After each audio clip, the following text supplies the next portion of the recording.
আমি নেক সন্তান যদি রেখে যেতে পারি, আমার আদরের দুলালি, আদরের দুলাল, আমার কলিজার টুকরা, আমার মানিক রতনকে যদি আমি সত্যি মানিক রতন গড়াই দিতে পারি, আমি মৃত্যুবরণ করলেও শান্তি, আমি মৃত্যুবরণ করলেও শান্তি। কেন? ওই সন্তান তো ফজরের নামাজের পর প্রত্যেকদিন কবরস্থানে যাইয়া বলে কুল হুয়াল্লাহু আহাদ আল্লাহুস সামাদ, বলে আলহামদুলিল্লাহি রাব্বিল আলামিন। সন্তান বলে আল্লাহুম্মা সাল্লি আলা মুহাম্মদ, সন্তান বলে ইয়াসিন ওয়াল কুরআনিল হাকীম। এই সমস্ত দোয়াগুলো পড়ে সন্তান আল্লাহর কাছে দাঁড়াইয়া বলে, কবরের দিকে তাকাইয়া চোখে দিয়া দুই চোখ দিয়া পানি ফেলাইয়া ফেলিয়ে বলতে থাকে, আর হাফিয়ে কাঁদতে থাকে, আর বলতে থাকে, ওগো রব্বুল আলামিন, যে বাবার মাধ্যমে আর যে মায়ের মাধ্যমে এই পৃথিবীর আলো বাতাস দেখলাম, এই পৃথিবীর মায়া যত্ন দেখে বড় হইলাম, যে মায়ের কোলে বড় হলাম, যে বাবার শ্রম আর যে বাবার কষ্ট ভক্ষণ করে, যে বাবা লালন পালন করে দিবাসী রুজি করে আমাকে খাওয়াইছে বড় করছে, রব্বুল আলামিন, আজকে আমার বাবা অন্ধকার কবরের ভিতরে শুয়ে আছে। রব্বুল আলামিন, আমার বাবার জন্য তো আজকে ঘরের ভিতরে টাইলস করা, মোজাইক করা সুন্দর ঘর আছে, সাথে অ্যাটাচ বাথরুম আছে, এক্সস্ট ফ্যান আছে, ইংলিশ কমেড আছে। রব্বুল আলামিন, আমার বাবা এবং মায়ের জন্য ঘরের ভিতরে দোলনা খেলার মতো চেয়ার আছে।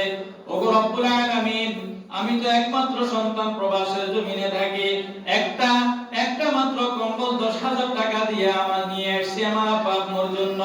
একটা মশারির দাম বাংলাদেশে 20,000 টাকা আম্মা আব্বুর জন্য নিয়ে আসছি। রব্বুল আলামিন, আম্মার জন্য একটা বিছানার চাদর আনছি, বাংলাদেশে 20,000 টাকা হবে। রব্বুল আলামিন, আম্মুর জন্য আরো অনেকগুলো জিনিস আসছে, লোশন আনছি, ক্রিম আনছি।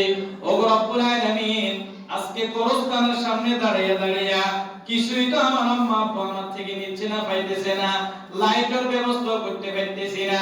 রব্বুল আলামিন, এসির ব্যবস্থা করতে পারতেছি না। রব্বুল আলামিন, আমার ঘরের ভিতরে ওয়াইফাই রানার চলতেছে 2-3টা, একটা ওয়াইফাইয়ের পাসওয়ার্ড পর্যন্ত আমার আব্বাকে দিতে পারতেছি না। রব্বুল আলামিন, আজকে আইফোন একটা নয় 2-3টা আমার পরিবারের সকল সদস্যের ভিতরে আছে। রব্বুল আলামিন, আমার বাবাকেও তো ইচ্ছা করলে একটা আইফোন দিতে পারতাম।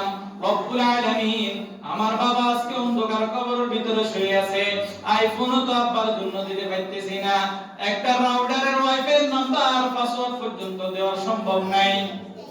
ঘরের ভিতরে কারো কার্য বসিত বিভিন্ন ডিজাইনের লাইট, আব্বুর কবরের ভিতরে যাওয়ার মতো ব্যবস্থা নাই।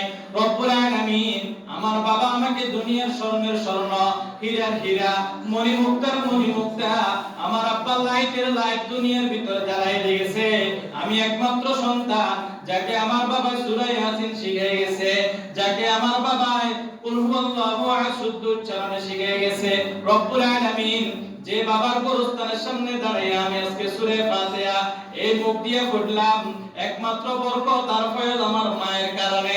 আমার মা সকালবেলা ঘুম থেকে উঠিয়া সন্তানকে মুখ ধোয়াইয়া সুন্দর মতে বিছানার চাদর অথবা জায়নামাজ বিছাইয়া আমার মা কোলের ভিতরে রাখিয়া বলছে, সন্তান বাবা বলো কুল হুয়াল্লাহু আহাদ আল্লাহুস সামাদ। আমার মা আমাকে শিখিয়েছে, আমার বাবা আমাকে শিখিয়েছে। আজকে শিখানোর কারণে আমি দুনিয়াতেও ধন্য, আমি আখিরাতেও ধন্য।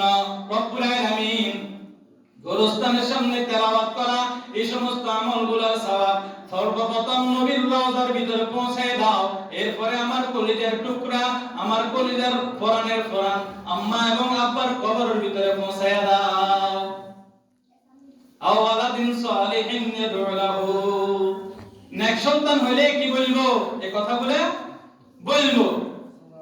এখন সন্তান যদি নেককার না হয়, সন্তান যদি মদদি হয়, সন্তান যদি গাঞ্জুড়ি হয়, সন্তান যদি হিরণসি হয়, সন্তান যদি মাস্তান হয়, সন্তান যদি গুন্ডা হয়, সন্তান যদি ভালো কাজ না করে, সন্তানকে ভালো একটা উপদেশ দিলে বলে বাস করিয়েন না, এত নসিহত করিয়েন না, এত নামাজ কলমার দরকার নাই, জিয়া নামাজ কলমা হলে হিয়ার তো বেশি হয়, জিয়া নামাজ কলমা হলে হিয়ার ঘরের ভিতরে তো আরো বেশি অভাব। এটা কি নেক সন্তান বানাইলাম না বদ সন্তান? বলেন, এই সন্তানদের খারাপ হইলো 10 টাকা আমার।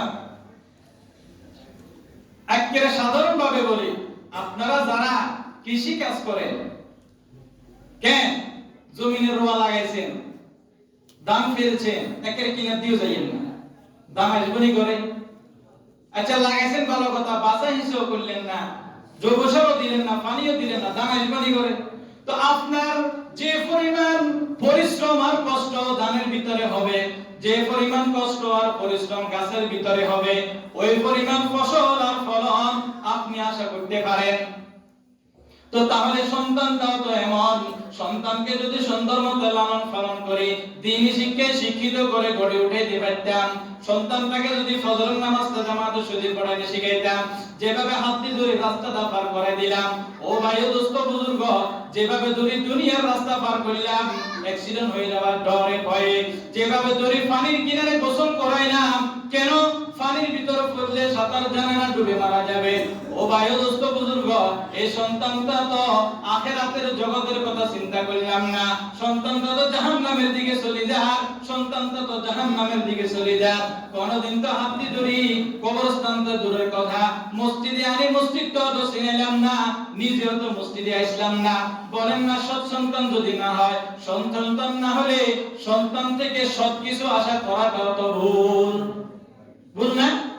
এজন্য চেষ্টা করা সন্তানকে সৎ পথে পরিচালনা। কত কষ্ট করি ধরি, এদিক ওদিক দেখি রাস্তাটা পার করতেছি, কেন ছেলেটা অ্যাক্সিডেন্ট করবে।